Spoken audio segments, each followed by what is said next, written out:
Salut à tous, bienvenue dans cette nouvelle vidéo. Aujourd'hui, on part à la découverte de mausolées et je peux vous dire qu'ils sont aussi mystérieux les uns que les autres. Allez, c'est parti. Mimi, Oui? c'est quoi un mausolée? Alors, un mausolée, c'est un grand monument funéraire qui peut être orné de mosaïques avec des grandes colonnes assez, assez volumineux. C'est un monument qui se fait remarquer et du coup, il contient des défunts. À ne pas confondre avec un cénotaphe qui, lui, ne contient pas de corps. Il est plus là pour représenter et rendre hommage à une personne.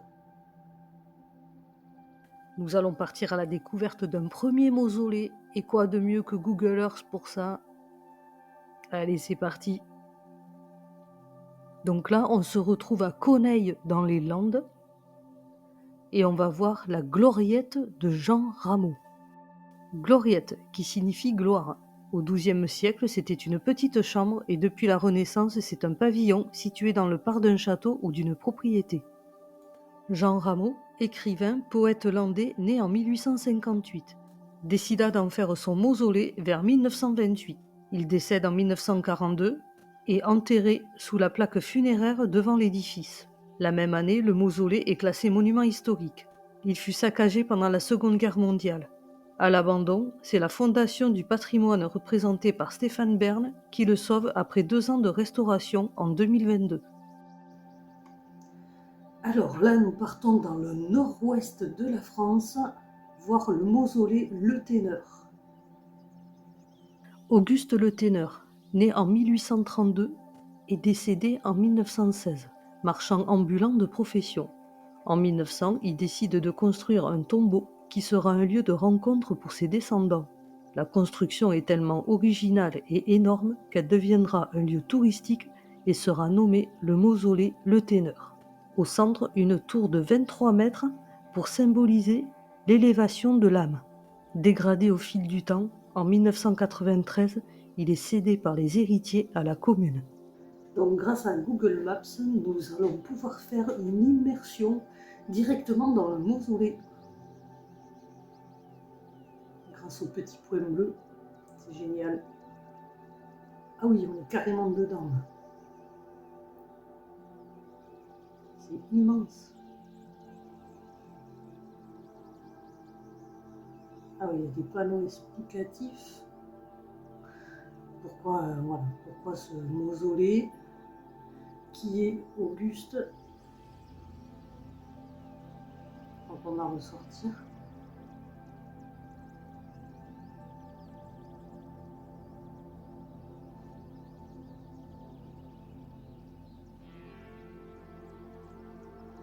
Voilà, donc là on se trouve à l'extérieur.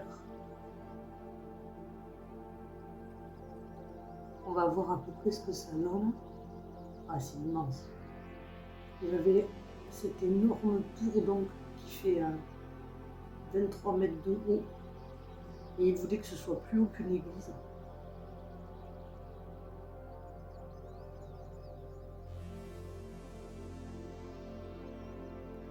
Il y a une porte en ferraille qui donne à l'extérieur. Enfin, à l'intérieur là du coup. On fait le tour un peu de la propriété. Voilà, il n'y a pas de porte de ce côté-là.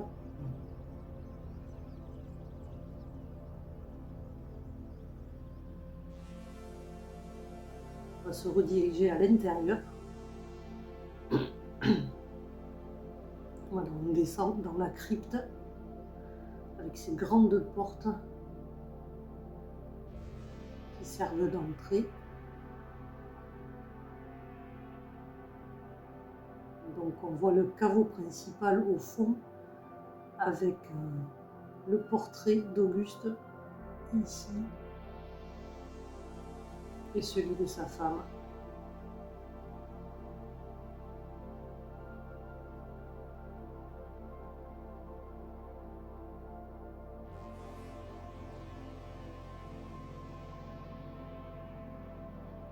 Ah oui, il y a une partie supérieure qu'on verra après. «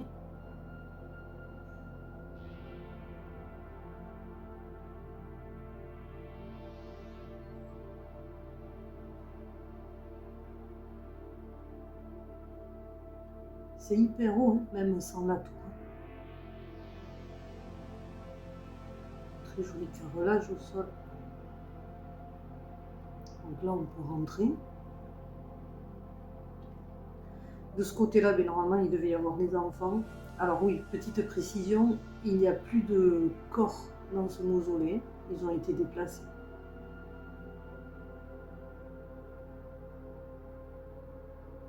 Donc le mausolée est vide. Bon, après ça date, je ne sais pas en quelle année ça a été déplacé. Ah, je vois ouais, sur la pancarte qu'il avait été victime d'un accident. D'accord.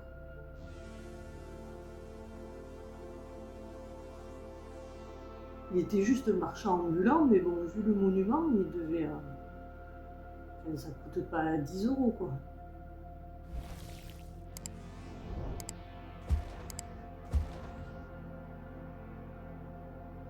Ouais, de ce côté, il n'y a rien. En fait, ouais, là, c'est la partie crypte.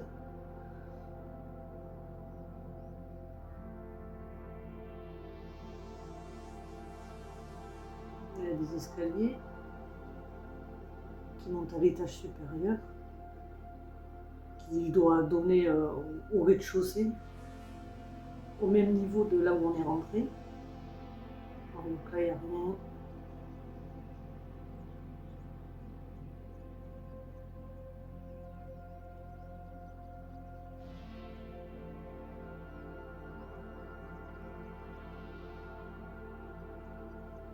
Ah, on aurait dit une main, la chose de la famille Adams. On emprunte ces escaliers. Ça doit être la porte blanche qui est à l'extérieur avec la croix dessus. Ouais, de ce côté-là, il n'y a rien.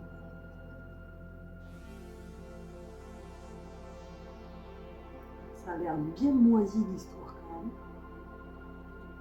Ah, il y a même ouais, des stalactites au niveau de l'arche.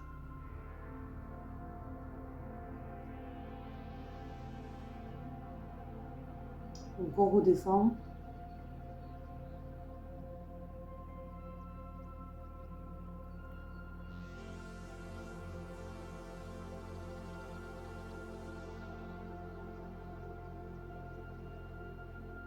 Très joli carrelage. Ah oui, de ce côté-là, il y a un petit coin pour prier, pour se recueillir, avec un autel et la chaise là pour prier. Un prieur, je crois. Je crois que ça s'appelle comme ça, prieur.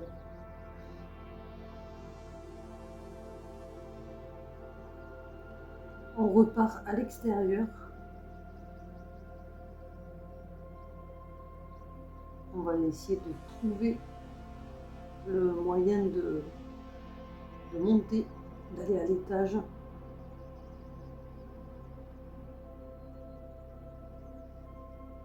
Ici, par exemple. Ah, voilà. Donc là, ouais, il y a des escaliers.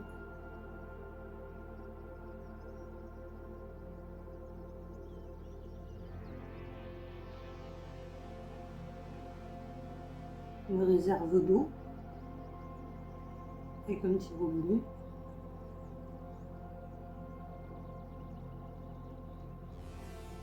Donc là, on est pardon, au-dessus de la crypte. Il me semble que là, il y a des portraits des membres de la famille. Ah, voilà, il y a des photos.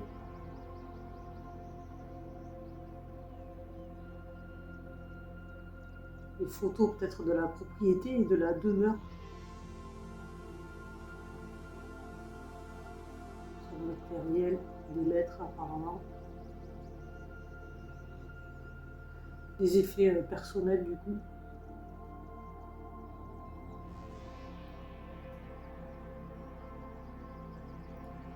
Allez, on poursuit l'immersion.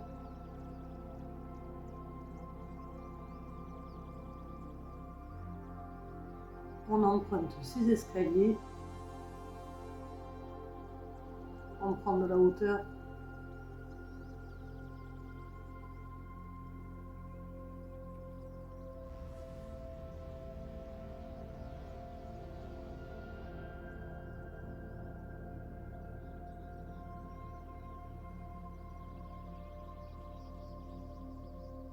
Voilà, on arrive sur une terrasse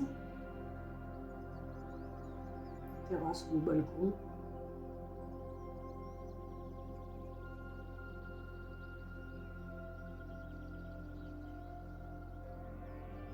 On est vraiment dans un endroit isolé.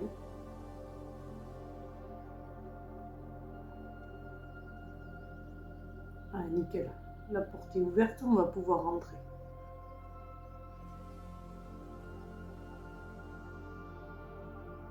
Très belle vue. Bon, là, il faisait pas très beau ce jour-là. Ok. Donc là, on est dans la partie supérieure.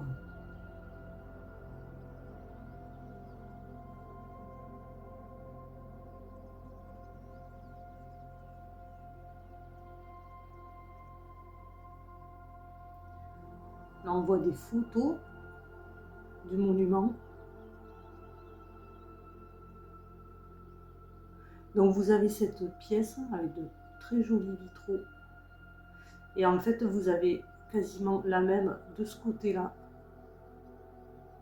Et on va apercevoir une cheminée sur le côté. Voilà, ici. Parce qu'en fait, il y avait 2 chambres, ou une chambre et une salle à manger, parce qu'ils souhaitaient que les membres de la famille qui habitent loin puissent être hébergés directement dans le monument, au-dessus de la crypte. Un souvenir de famille, avec des affiches.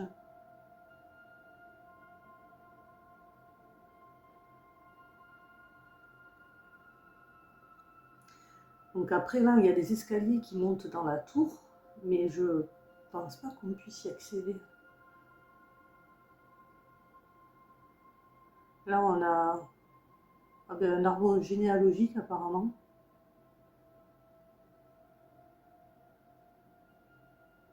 Je suppose que c'est celui de la famille, mais les prénoms ne me disent rien, je sais pas.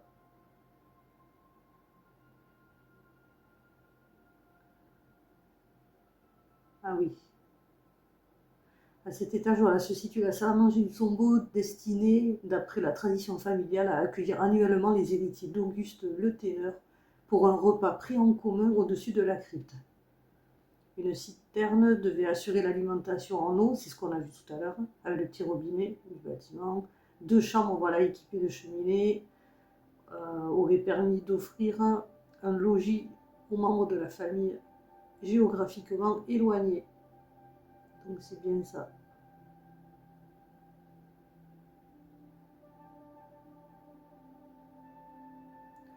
On ne peut pas accéder en haut, c'est dommage.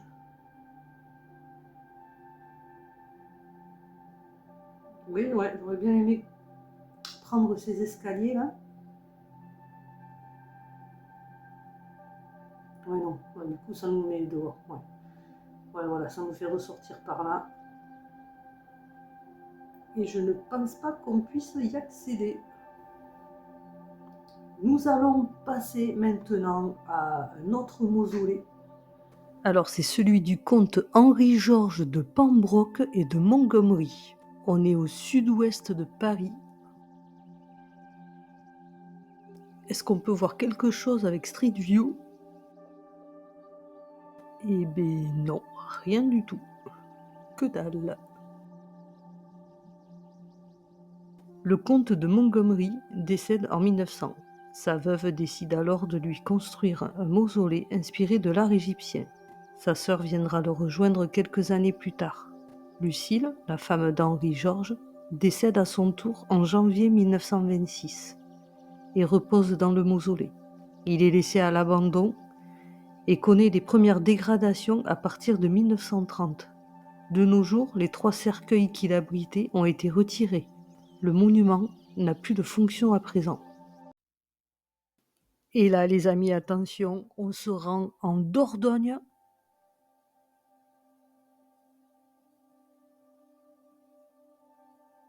On est en bord de route et on est allé sur place avec Sonia. C'était chaud pour se garer là dans la descente.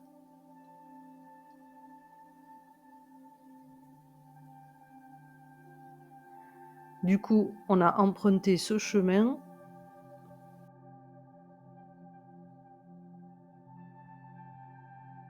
Voilà, on s'est retrouvé nez à nez avec le mausolée de la Roche.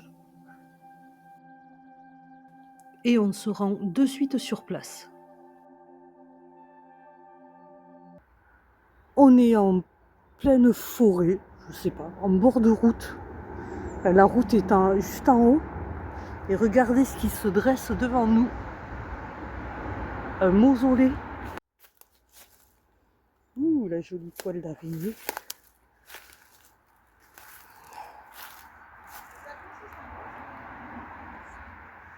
Donc ceci est un mausolée. Il aurait été construit vers 1860 pour une famille russe, donc un couple plus son enfant, et qui aurait souhaité être enterré là. Mais en fait, ça n'a jamais été fait, c'est vide. Il n'y a personne dedans. Mais après, on voit que l'architecture, elle est super jolie.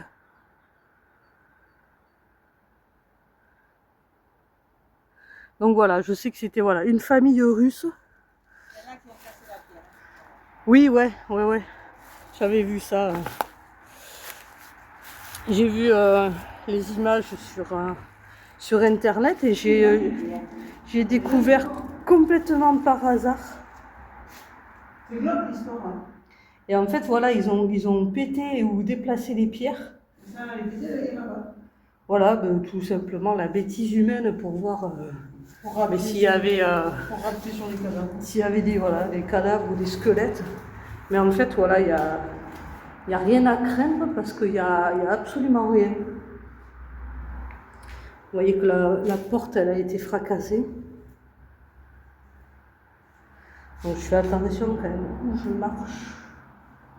Et donc vous voyez, il n'y a absolument rien. Regardez l'état de la porte.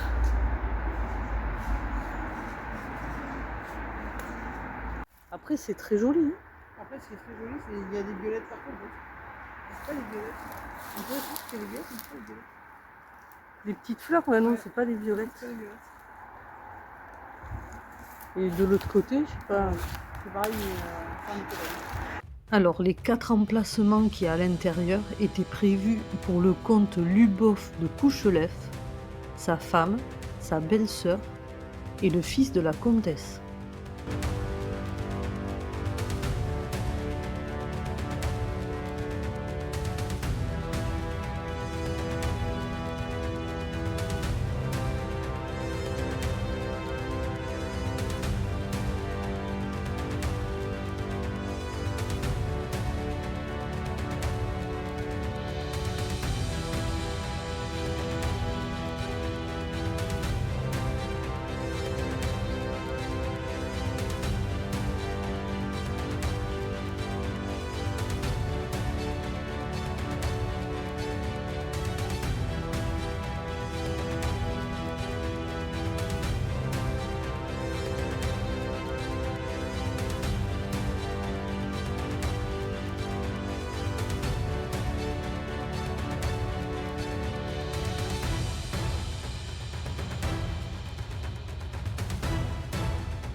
Alors, j'espère que la vidéo vous aura plu.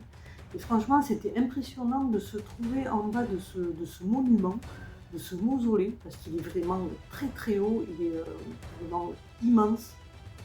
Vous étiez sur Mimi Explo, n'hésitez pas à laisser un commentaire, à liker, à partager, à vous abonner. Je vous le rappelle, c'est totalement gratuit et ça nous soutient. Et du coup, on peut vous proposer des vidéos différentes à chaque fois. Je vous souhaite de passer une bonne journée et je vous dis à bientôt sur Mimi Expo. Ciao ciao!